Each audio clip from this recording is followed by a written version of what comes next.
Diana stood at the back of the Intergalactic Academy's training hall, her human frame dwarfed by the towering forms of her classmates. The Crowvar instructor, a reptilian giant with scales that shimmered like obsidian, barely acknowledged her presence as he called out rankings from the latest physical assessment. Rank 40. Diana Chen, human 40, dead last.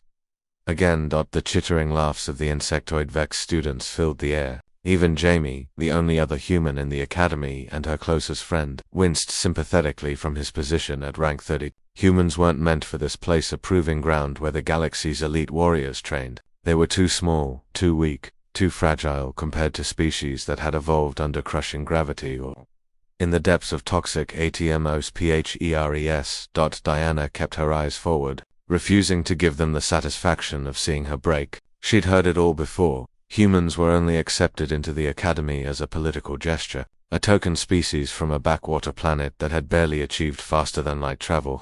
Today, the instructor announced, his voice echoing through the massive chamber, "We test worthiness."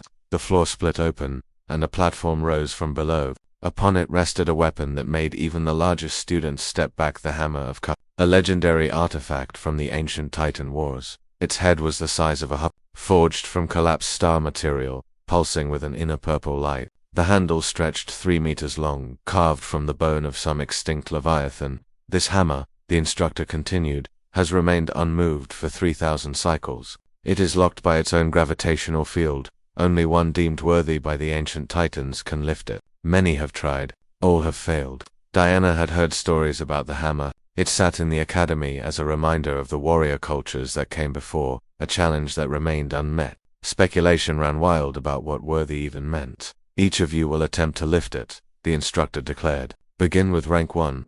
Thorgan, a massive crowvar who stood nearly 3 meters tall, with muscles like coiled steel cables, approached first. His species had conquered 12 systems through sheer physical might. He gripped the hammer's handle with both clawed hands, his scales flushing red with effort.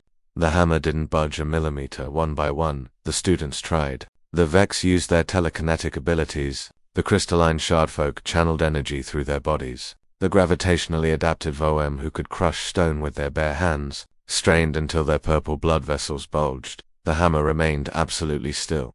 Jamie tried at rank 32, his human determination evident in every tensed muscle. He pulled, repositioned, pulled again. Nothing. He stepped back, shaking his head apologetically toward Diana. The failures continued until only Diana remained. "The human female," the instructor said with barely concealed disdain. "I suppose we must maintain protocol." Diana walked forward, feeling every eye in the chamber upon her. The hammer was magnificent up close, covered in inscriptions she couldn't read, thrumming with power that made her teeth ache. She looked at her hands, small, unmodified, entirely ordinary human hands. Why was she even here? What could she possibly accomplish that these giants could not? She thought about Earth, about humanity's long climb from the caves to the stars. Not the strongest, not the fastest, not the toughest, but stubborn, adaptive, unbreakable in spirit even when their bodies failed. Her grandfather's words echoed in her memory. "We don't survive because we're the best at any one thing. Diana, we survive because we never stop trying." Diana placed her hands on the handle. The moment her skin made contact, the inscriptions blazed with golden light. A voice, ancient, vast, speaking directly into her mind, resonated through her consciousness. "What makes you worthy, small one?" The question felt like a test, but Diana didn't have an eloquent answer prepared. She only had her truth. "I'm not," she whispered. "I'm weak. I'm small. I fail constantly. But I get back up, every single time. That's what humans do. We endure, endurance." The voice considered. "The Titans prized strength. But strength fades. Even stars die. What remains? The will to continue," Diana said, her voice growing stronger. "The refusal to surrender. The choice to stand even when standing is impossible." The hammer grew lighter in her hands, or perhaps she grew stronger. The gravitational field that had held it for millennia began to unravel, recognizing something the ancient Titans had valued above raw power. The unbreakable spirit of survival. Diana lifted. The hammer rose smoothly, effortlessly, as if it weighed nothing at all. Golden light exploded from it, filling the entire training hall with radiance. The inscriptions rearranged themselves, ancient Titan script reforming into words that everyone could suddenly understand. "Worthy is the one who rises when all others would fall. Worthy is the spirit that cannot be broken." Worthy is the small voice that refuses silence. The chamber fell into absolute silence. 46 alien students, representing the strongest species in the galaxy, stared in disbelief as the smallest, weakest human held aloft the weapon that had rejected them all. The Crovar instructor's jaw hung open, his reptilian eyes wide. Diana looked at the hammer in her hands, then at her classmates, then at Jamie, who wore a grin of pure pride. She carefully set the hammer back on its platform where it remained standing. Its test complete.